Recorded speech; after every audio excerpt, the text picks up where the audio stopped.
The Vietnam War, for so many Americans, it started out as this really noble cause, right? A fight for freedom against tyranny. But it ended up as this national tragedy, a conflict that would leave deep scars on two nations for generations. So the big question is, what went so terribly wrong? Okay, so before we get into any of the strategy, any of the politics, let's just start with the one number that really, truly matters. More than 3 million people. I mean, just let that sink in. We're talking about 58,000 Americans, 250,000 South Vietnamese soldiers, over 1 million North Vietnamese and Viet Cong fighters, and then on top of all that, almost 2 million civilians, not just in Vietnam, but in Laos and Cambodia too. This staggering human cost, that's the frame for everything we're about to talk about. And that really brings us right back to this fundamental paradox, doesn't it? Because there was this deep, deep conviction, especially in those early years, that the U.S. was there for all the right reasons, to protect an ally, to stop the spread of this really oppressive ideology. But if it started with all that conviction, how on earth did it go so wrong? How did that initial confidence just curdle, How did it become one of the most divisive, painful chapters in American history? Well, that's the question we're going to try to unpack together in this explainer.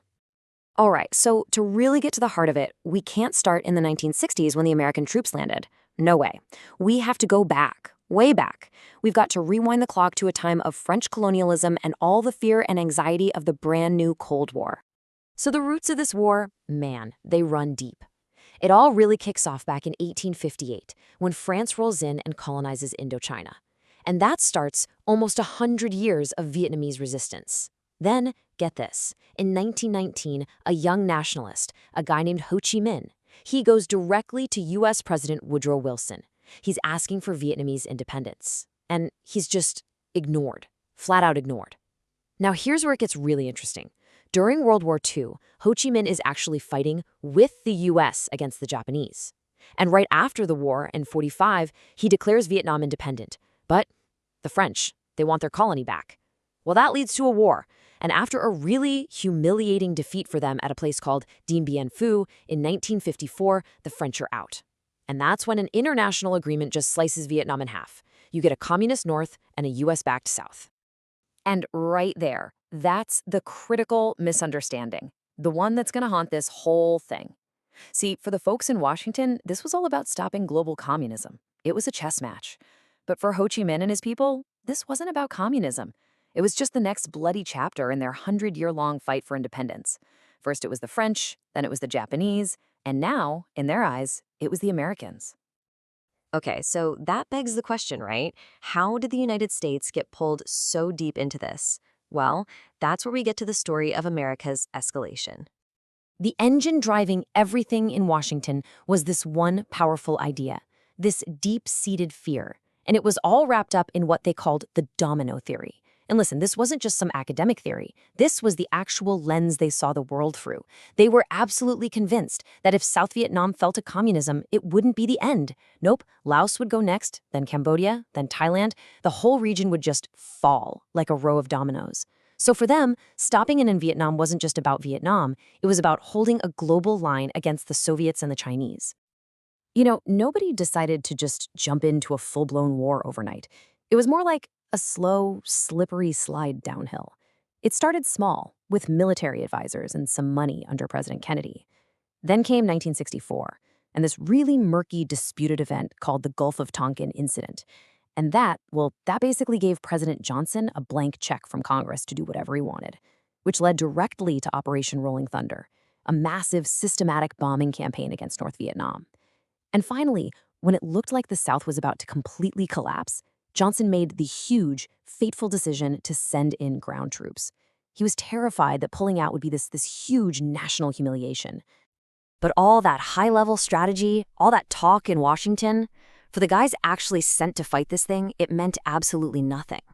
On the ground, there was only one goal: survival. Just survive the day. Even the simple act of going on patrol, they had a grim nickname for it. They called it a walk in the sun. Yeah, there's this old CBS News report that it captures the feeling perfectly. It wasn't politics for these guys. It was just this constant grinding fear. I read about one medic who said he was terrified every single second of every single day. Scared of the enemy, sure, but also just scared of the jungle itself, and absolutely terrified he was going to die while trying to save one of his buddies. And look, the enemy wasn't always a person. A lot of the time, it was the land itself. I mean, can you imagine? Soldiers were battling through elephant grass so tall it could hide a whole squad, thorn bushes that would literally rip your skin off, and jungles so thick, so dense that it could take you an entire hour just to move 100 feet. You add in the suffocating heat, the leeches, the constant threat of booby traps, the place itself was trying to kill you. And then when combat actually happened, it was almost never like the movies. It was sudden. It was brutal. And it was incredibly personal. There's this one story from a sergeant. Right after he'd been wounded, he described just stumbling onto an enemy soldier on the trail. There was no plan, no time to even think. He just said it was like a, quick draw old thing. Just two guys, a few feet apart, both opening up on each other at the exact same time. That's what the war was. It was a thing of seconds, a thing of inches. So for years, you have soldiers fighting in these absolutely terrifying conditions. But back home, the American public is hearing a totally different story. They're being told about all the progress we're making, about winning hearts and minds. They keep hearing about that light at the end of the tunnel. And then, January 1968 happens, and that whole story just gets blown to pieces. The Tet Offensive in 1968 is one of the biggest paradoxes of the whole war. Here's why. On the actual battlefield, it was a massive military victory for the US and South Vietnam. They just completely crushed the enemy forces. But back in the States, in people's living rooms, it was an absolute political disaster. Because for the first time, people were watching the war on TV every single night. And they were seeing these shocking images of fighting in the streets of Saigon, right in the heart of the city. And it proved two things. One, the enemy was far from beaten. And two, the government had been lying to them. And just like that, public trust, it was gone. It just evaporated. The political fallout from that was, well, it was huge. And it was immediate. President Johnson was facing a rebellion inside his own party. He was looking at a country that was just being torn in two.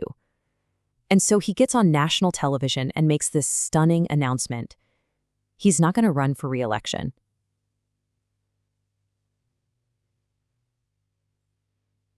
It's really as simple as this. The war had broken his presidency. So who comes next? Richard Nixon.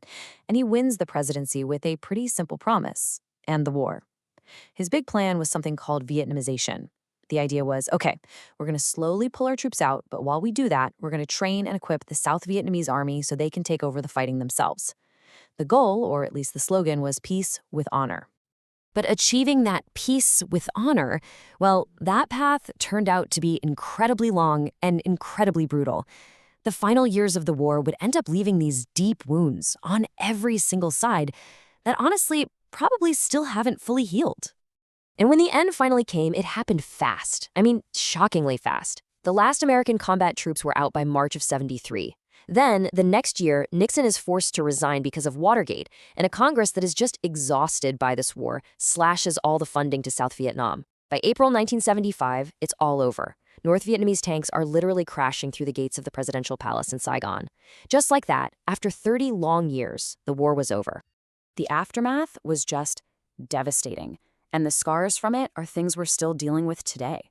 You go beyond that unbelievable death toll, and you've got hundreds of thousands of South Vietnamese being thrown into these brutal re-education camps.